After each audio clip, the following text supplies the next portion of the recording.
Well, hey there, welcome to Family Life Center, and thanks so much for spending part of your weekend with us. My name's Cole. We're going to get things kicked off here in just a moment with the band coming out to lead us in a few songs. The lyrics will be up on your screen so you can sing along and engage in worship however you feel comfortable. After that, my dad will come out to share a great message, and all in all, we'll be here for just about an hour.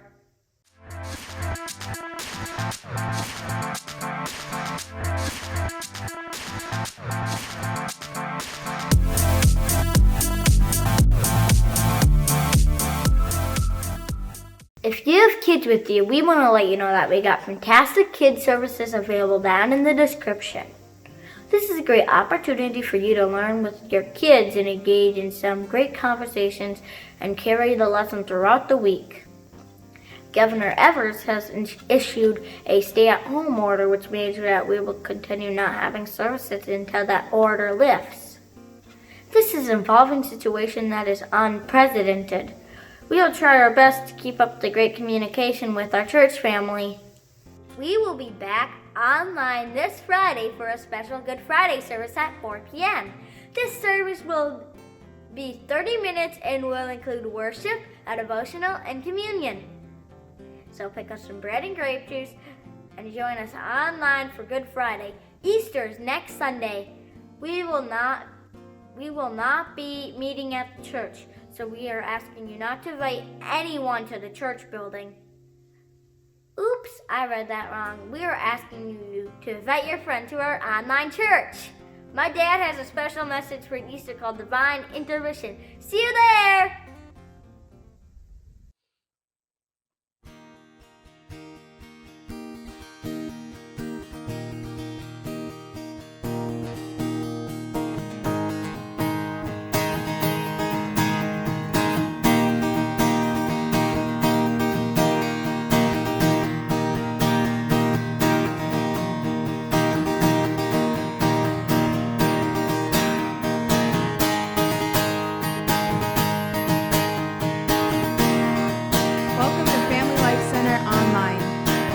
Worship is a time for you to connect with God.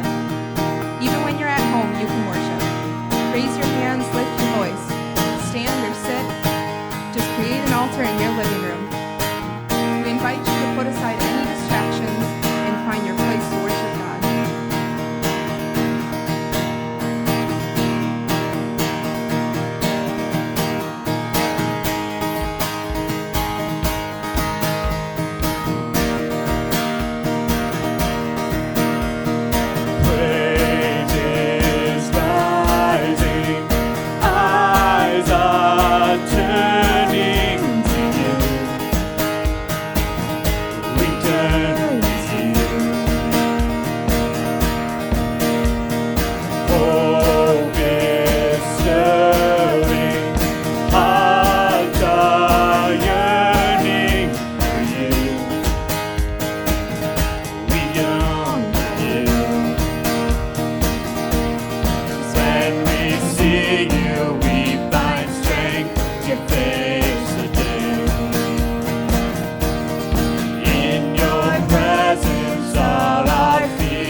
welcome you here, Lord Jesus.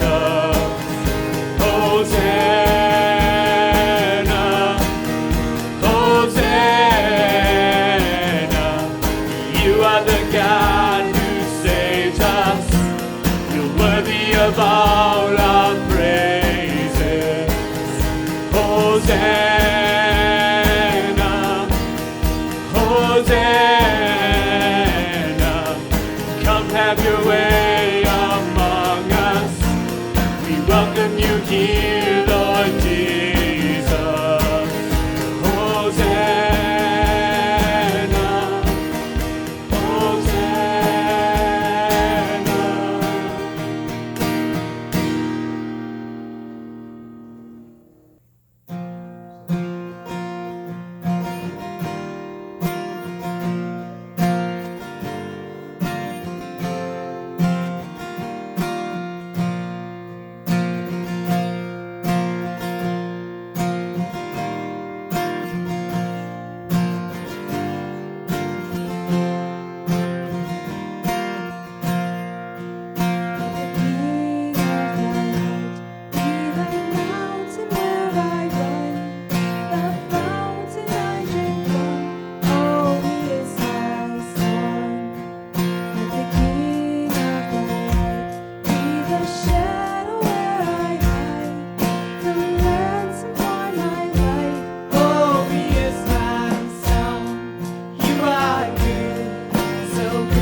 At this time, we're going to take our offering. There are 4 ways you can give. Online, www.familylifecenter.us/giving. Number 2, you can download the Church Center app, and that's also at our website. Number 3, you can text to give. Text 84321, any dollar amount, or you can mail a check to the church, N3974 Williams Road, Rye, Wisconsin.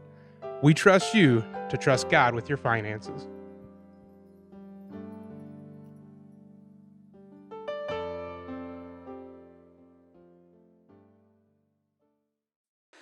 Well, welcome. Glad you're back with us as we conclude our series, I'm Loving It. Today I have a message on our second core value, which says, doing life together. So we're going to talk about community. And I think what better time to talk about community than when we're in our own homes. We're quarantined, and we need to be reminded that we need to do life together. Now, it's been a few weeks since we've been together, and it's looking like maybe through the end of the month here. And so I think it would be good for us to just be reminded that that moment when we'll all be able to come back into this building and just that excitement that will be in the room. Now, there's a video that's circulating the internet and making its rounds among at least pastor friends of mine and Christians. And it says, has a caption that says, "Pastors be like." So enjoy this video.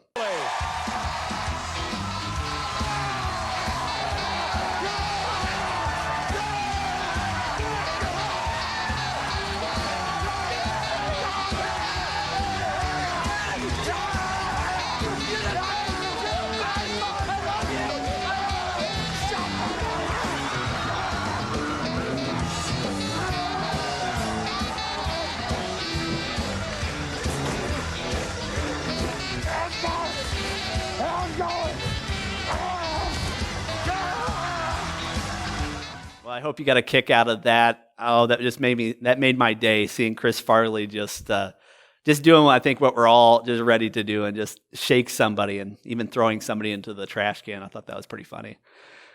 So we're excited about that moment. We'll be able to come back together, and kind of church will get back to a new normal.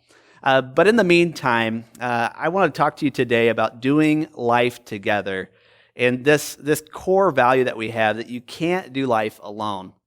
It reminds me of this story of 3 men that came to a river, and they wanted to cross the river. So each man took a turn praying. The first man came up to the river, and he prayed, "Lord, give me strength to get across this river." And so, poof, God gave him strong arms and strong legs, and he swam to the other side in about 2 hours.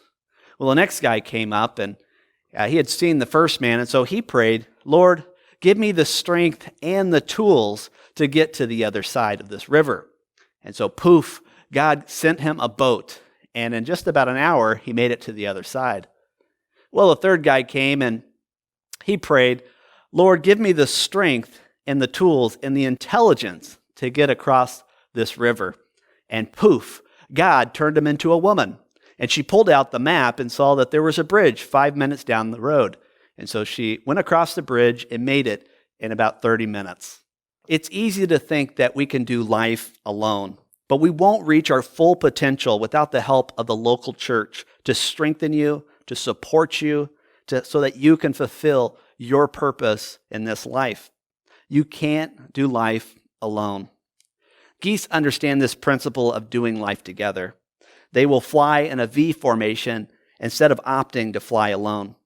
It's been shown in research that geese are 40% more efficient when flying in a V formation. You see, geese understand that they won't be able to fly as far or as long if they fly alone. Over 30 times in Scripture, we see the phrase "one another," to serve one another, to love one another, to look out for one another. We need one another because we are not meant to do life alone. You might think that you're strong enough, that you're talented enough, or that you're intelligent enough to have all the answers. And you might be strong, talented, and intelligent enough to fulfill your plans. But you cannot fulfill God's plans for your life alone. You need the help of people. I can say that I'm loving it because I have people around here that I know that I can call in times of need, people that will encourage me, people that will surround me and inspire me. Do you have people in your life that inspire you, that strengthen you, and that encourage you? It reminds me of a story that I saw about a football player named Kalen Ballage. See, Kalen Ballage was a running back who played for Arizona State University, and he was recently drafted to the Miami Dolphins in 2018. Well, back on September 10th of 2016, ASU was playing Texas Tech, led by a player you might know named Patrick Mahomes. Well, this Super Bowl MVP was on a tear that game, and he racked up 540 yards and 5 touchdowns. But his team lost 68-54. So what happened? Well, Kalen Ballage happened. Ballage scored 7 rushing touchdowns, and 1 touchdown was a 39-yard reception on a double reverse flea flicker. If you're doing the math, that's 8 total touchdowns. So he was interviewed after the game, which he had set a school record for rushing yards and tying an FBS record of 8 touchdowns. And what was unique about his interview was that he brought all 5 of his offensive linemen up to the podium with him. He gave them verbal credit and demonstrated just how important others were to his success. A couple lines that I got from this interview really tell the tale. It says, "These guys right here," Ballage said, "every single one of them, they go to work. It wasn't me," Ballage said, "it was God and my offensive linemen." He's a pretty humble guy. And in football, as in life, you can be good at your position, but you cannot be great without the help of others. When you get in formation like the geese and this running back, and instead of going 60% efficiency, your life can take on a whole new level of effectiveness. So do you have a church family that is blocking for you? Christian brothers and sisters who are helping you advance in Christ? We're reminded of the importance of the church in Hebrews 10:25. It says, "Forsake not the assembling of yourselves together, as is the manner of some, but exhorting one another, and so much the more as you see the day approaching." We're living in some strange times. And whether you're meeting here or online, we need to be in the habit of coming together. When we come together as a body of faith, there's just something that you can't get on your own. Every time that we get together, power is being released, joy is being released, and healing is being released. Every time we get in this place, we're refreshing one another, encouraging one another, and strengthening our faith. When we worship together, our batteries are being recharged, and whatever the week drained out of us is being replenished. And that's why David said in Psalms 34:3, "Oh, magnify the Lord with me." He didn't want to do it alone. He said, "Magnify the Lord with me, and let us exalt his name together." You can't do life alone. And that's why God has given the local church to help us navigate life, encourage each other, and magnify the Lord together.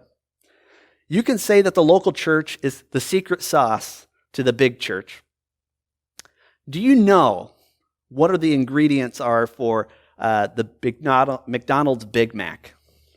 Go ahead and in the comments, tell me what you think are some of these ingredients. While you're doing that, watch some people try to guess the ingredients. Beef patty, pickles, sauce, lettuce, cheese, and the pickles. No. Pickles, cheese, Lettuce and onion, sesame, all seed bun. I think they're describing a big... 2 all-beef patty, special sauce, lettuce, cheese, pickles, onions on a sesame seed bun. Say that again. 2 all-beef patty, special sauce, lettuce, cheese, pickles, onions on a sesame seed bun. 2 all-beef patty, special sauce, lettuce, cheese, onions, pickles, onions on a...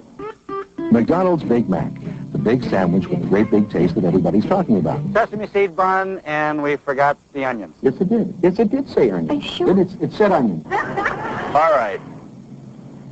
2 all-beef patty, special sauce, lettuce, cheese, pickles, onions on a sesame seed bun. McDonald's Big Mac, the great big sandwich with a great big taste. Special sauce, lettuce. Pickles, cheese, and... Big Mac. You deserve a break today at McDonald's. Where your dollar gets a break every day. Far out. Now, I'm not sure that I could even name all the ingredients in a Big Mac, but I would notice if there's something missing. It just wouldn't be the Big Mac if you took away the middle bun or the special sauce. You need them all to make a Big Mac. Well, doing life together requires at least 3 ingredients. Number 1, doing life together takes effort. It takes effort. 2 Peter tells us, for this very reason, make every effort to add to your faith goodness, and to goodness knowledge, and to knowledge self-control, and to self-control perseverance, and to perseverance godliness, and to godliness mutual affection, and to mutual affection love. Our spiritual maturity is directly tied to making every effort to add to ourselves. And what you'll notice with each of these listed is that they require one another. You can't add to yourself alone. You need someone else to love and to show affection. And so the best investment that you can make is a regular habit of church attendance. This is where you can add to yourself, where you can grow in your faith. And simply placing yourself in church week after week, it will grow you in ways that will pay off, especially for your family. It is a really, really good investment. Now, it takes effort to get to church on Sunday. And even though we're stuck at home, it still does require effort. If you have kids, you have to wake up earlier than you'd like. You have to get them breakfast and get them to church. And it can just be a lot easier to want to just stay at home. And so we have to make every effort to start this habit. But once it's ingrained, it's something that pays off and something that can be really good for you. There's a lot of things that we could be doing on Sunday. And so sometimes you have to put things off so that you can make sure that church is a priority. Now, church attendance is not the only marker for community. And if that was, right now in quarantine, we'd all be missing the mark. But it is something that we should look at that can tell us about how serious we are about the relationship with Christ and his bride, the church. It's something that is important to Jesus, and so it should be important to us. 12 years ago, my then girlfriend Ashley and I were in the mall, and we were window shopping, and we came to a jewelry store. And I asked her if there was anything she wanted to look at there, and sure enough, there was. And she took me right to the case where there were engagement rings. And she pointed out just the one that she has been looking for. And so, of course, I noticed it. I made a mental note to say this is what she wants. And when I came back, I found out the price of it. And I was like, that's going to take months for me to save. And so what happened after we did this window shopping was that a countdown started. And she was waiting all summer for me to propose. And I would have proposed much earlier, but I had to pay for this engagement ring. And so 3 months later, I show up and I have the money and I pay for the engagement ring. And they say, well, you have enough for the engagement ring, but you don't have enough for the wedding ring. I said, wedding ring? What do you mean? They're like, there's 2 rings? Yeah, there's 2 rings. There's the engagement ring and then there's the wedding ring, and they go together. And so I looked at the price tag of that. And I'm like, that's going to take me 6 months. And so all throughout our engagement, I was making sure that I was saving the money so I could pay for her wedding ring in addition to her engagement ring. Now, why did I do that? Well, I made every effort because I valued doing life together in marriage with my wife. And now we're 11 years into it, and we're still making every effort to do life together. And so coming to church online or Sunday may seem like a high price to pay, to live life together. There's a lot of other things that we could do and we could value, but we need to have this as an important part of our spiritual growth and what we see as reaching our full potential. So it takes every effort. Second ingredient is that it takes devotion. Now, Romans 12:10 says, "Be devoted to one another in love. Honor one another above yourself." Now, what or who are you truly devoted to? Well, if you think about the things that you want to grow and maintain and take care of, there's very few things that we really invest in and devote ourselves to. Devotion is a profound dedication, or as the Bible refers to it, as consecration. So we are to be consecrated to the Lord and devoted to one another in love. So he really boils it down that we should be about loving God and loving people. But devotion is more than that. Devotion is showing up and being there for someone or something that's valuable to you. When we come together each Sunday, we add to our faith, our gifts, and our presence to the atmosphere. When we launched our first online service with this platform, we kind of had set everything in motion and had all of our ducks in a row. And then when we went to go live, we were having problems logging on. And it wasn't just me, it wasn't just the staff, it was everybody that was having these problems logging on. And what I came to find out, I got an email from this online platform, and they were talking about 40 million people were trying to log in to their platform. I mean, that's just an astounding number. And they were not prepared for that kind of logging in or that kind of traffic, and it crashed their system. But it tells us the effect that each person has when they show up. It can crash, this platform. Now it's up and running, and we're very thankful for this free resource from life.church. Really thankful for that. So when we come together each Sunday, we add something to the atmosphere. I have to be honest, just a little bit here that it feels empty. It's harder to preach to an empty sanctuary than if you were here, or if I was even in your home and we were just talking, you and me. But there's something missing in church when we're not able to be together like we're used to.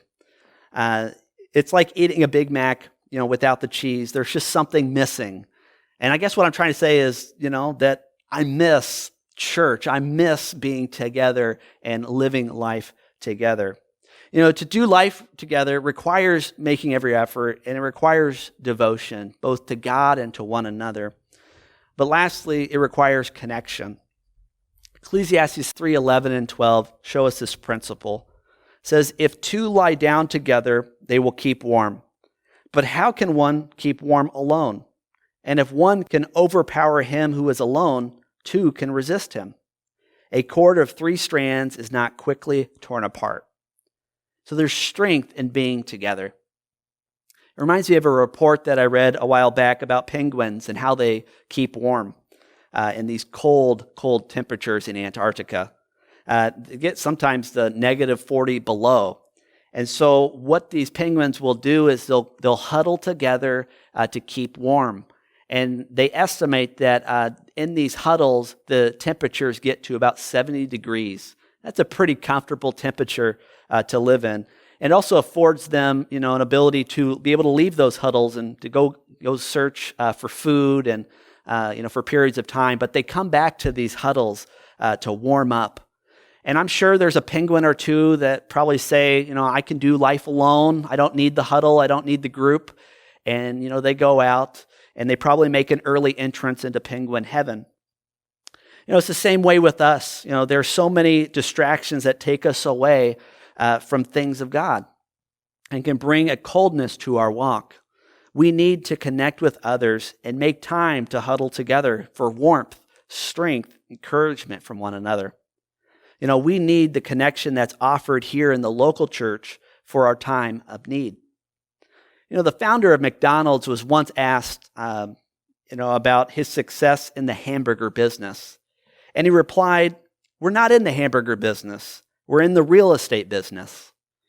His thinking was that with each chain of McDonald's, they would purchase more and more land in more and more stores. People everywhere, he knew, were going to be eating hamburgers. But hamburgers alone aren't enough to keep McDonald's growing.